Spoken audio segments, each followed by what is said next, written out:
I'm Dr. Kanwal Khalid. In my previous many talks, I have always been questioning the timeline that has been imposed upon us for many decades. And that timeline tells us that there was an era that was called Paleolithic, that is Old Stone Age, Neolithic, and then the civilizations. And for the Paleolithic, that has given the longest time period that goes beyond 90,000 BC, and from 90,000 BC backwards is the Upper Paleolithic, and then we have from 8,000 BC is the Neolithic time period, and from 5,000 BC we talk about the civilizations. So this is the timeline that has been taught to us since all our ages, and we have not been allowed to think beyond that. By the way, this is a very Eurocentric timeline that has been given to us, and this has been challenged again and again. And in recent times, there's been again a huge landmark question mark that has been, kind of applied to this whole theory and this whole concept of timeline.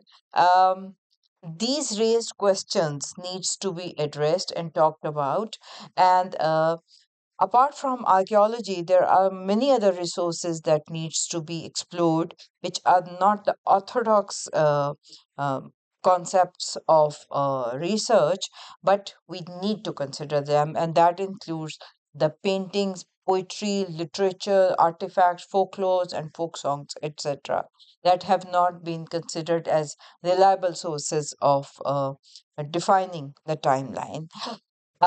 If we look at the history, and if we look from this Paleolithic, Neolithic, and civilization concept, that as I mentioned before, that Neolithic era has been defined from 10,000 BC, and civilizations are defined from 5,000 years BC, and to be more, focused, it's like 3,000 BC. But in the past few decades, there have been discoveries. Now, these are the discoveries that have challenged the concept in a very serious manner, and these are the tangible evidences that we need to talk about, uh, and it's a must for us. One of the earliest findings that we come across is from Turkey, and these are the Göbekli Tepe findings, and these are the rocky blocks that you can see in the image on your screen, and they weigh several tons and reaches 7 meters high.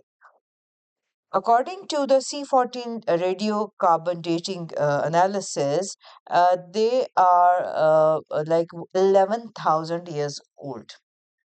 Now, 11,000 years old is the time which is assigned to the Neolithic era, where they said that the human has just come out of the caves, and they were still struggling alive between the caves and the flat land or the fertile land, and this was the era where the agriculture was discovered. And we have always been taught there was no concept of serious architectural ventures. But we do come across this example that tells us that yes, there was a time when uh, the findings have, they've negated all these concepts. Now, the times that we have been shared, they are very unreliable in the sense that as late as till later discoveries that we have of the Kilasha temples and Machu Picchu and all that, even about them we have no idea what were the causes and how were they constructed, and we have serious doubts about their structural materials, because in most of them the stones are used, and these stones are cut in such an effective manners that we are still confused that how they can do it. And in our minds we have been this image has been formulated that they were doing with the basic tools of the hammer and all that, so they had no sophisticated knowledge of architectural materials. But these findings from the Kailasha temple and Machu Picchu that defies all these theories. So, and they are of a much later period. Like we are talking about approximately, you say, like 11th and 12th centuries. So, and that is AD. And or 5th or 6th century AD. So why? How can we say that these constructions were made by people who were extremely primitive in their thoughts and in their mindset? Another interesting architectural feature of ancient civilization are the pyramids. We have been told that the earliest pyramids were constructed in 4,500 years ago.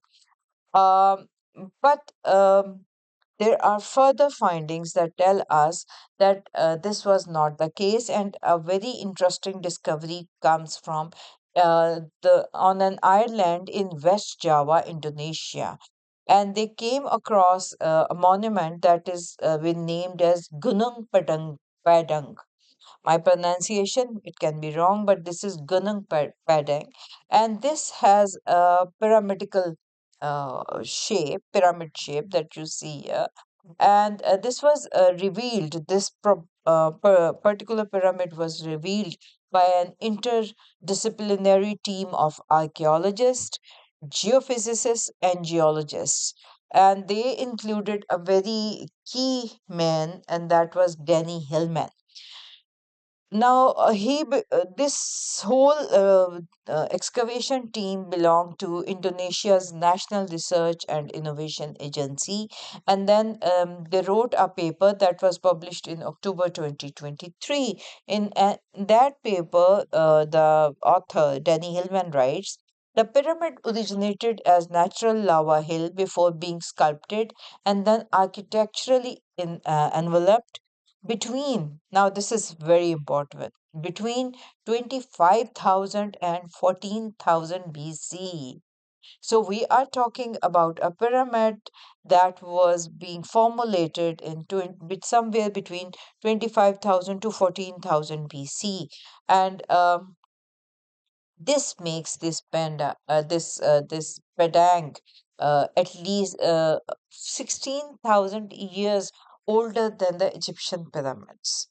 And the construction and the structure is very matured. If the state uh, is correct, if the date of this construction of this pyramid is correct, then we have to reconsider the whole timeline, because this is defying everything that has been told us in all the major books of history, that includes the world history and the history of art and architecture, and this is what we have been taught, but that has been questioned heavily now.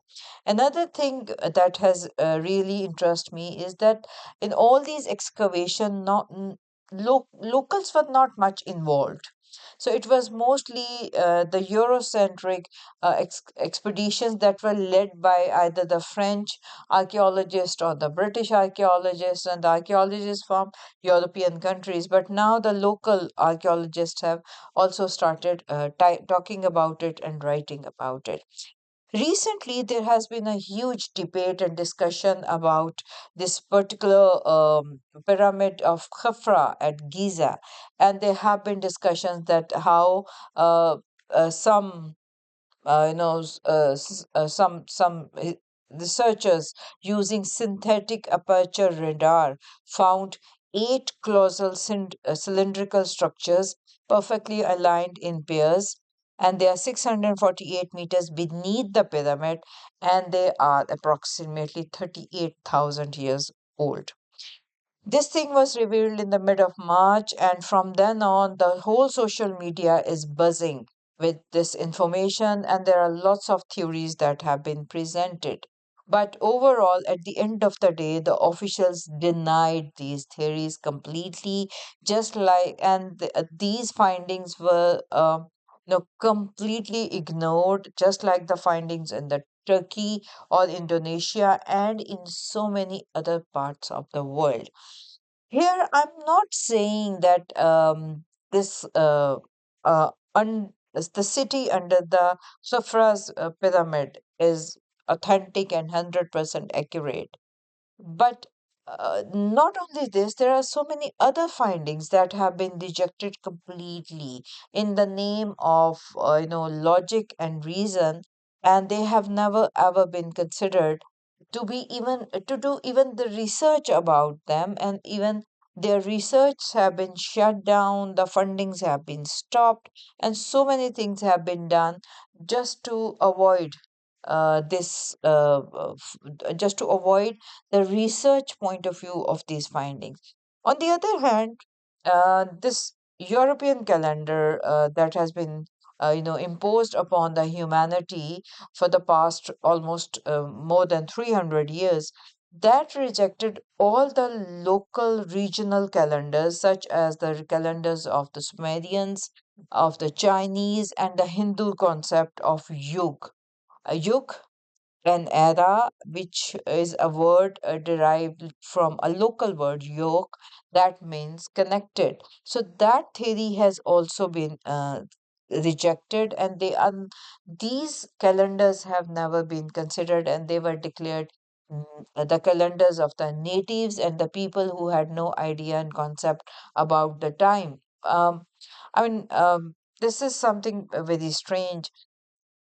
During the archaeological excavation, the books, the findings, the libraries that have never ever been shared with the general public. That is another angle that nobody wants to talk about. Thousands of years, uh, the concept is that for thousands of years, the humans lived in caves. I mean, sometimes they talk about millions of years where the human lived in the caves and they never came out. It's very difficult to it's very difficult to accept. Let me talk to you about the recent concepts. Just imagine that if you bring a man from 1901 into 2001 and you make him stand in the Times Square of New York, this is a mere 100 years gap. Don't you think that this man from 1901 would die of a heart attack or will go crazy seeing all these lights and all these LED screens all around him? And we are talking about merely 100 years. So, how can we accept that a human being, the race of the humanity, they lived in the cave for thousands and thousands and years, and there was no development? It's very difficult to believe. On the other hand, I find archaeology is a very uh, basic form of knowledge. Just imagine 1,000 years ahead of our time, if there is an excavation and they dig out a tribal hut in some part of the world, do they have the right to label this whole era as if the humanity of the whole world was living in the huts at that time? This is how we have come up with the excavations, that we come across a small segment and we label the whole era according to that finding. Let it be a sculpture, a hut, or a house, or and then we decide that, oh, this is Neolithic, oh, this is Paleolithic. So this is very hard to believe, and we need to talk about it. We find a cave and label it that 90,000 years ago man was living and doing things, and for the next thousands of years they were doing the same things. They were living in the same caves and they were doing the huntings. It's very difficult to believe, and I find no logic in it at all. My point here is, I'm not saying that the theories that have surfaced about the pyramid of Giza, of Khafres, there is some underground city or things like that. I am not saying that. But on the other hand, my point here is, it is high time we reconsider the timeline of the world by giving chance to ancient calendar system. And if we cannot get an accurate results, at least we should not shut off if any new evidence comes up, and let the world discuss, study, research, and decide that what was our past and how the findings of these past can determine our futures. The findings of all these archaeological excavations, let it be the libraries or the documents or the monuments, they should be shared with the scholars and researchers so that maybe the world will glimpse some truth in our past.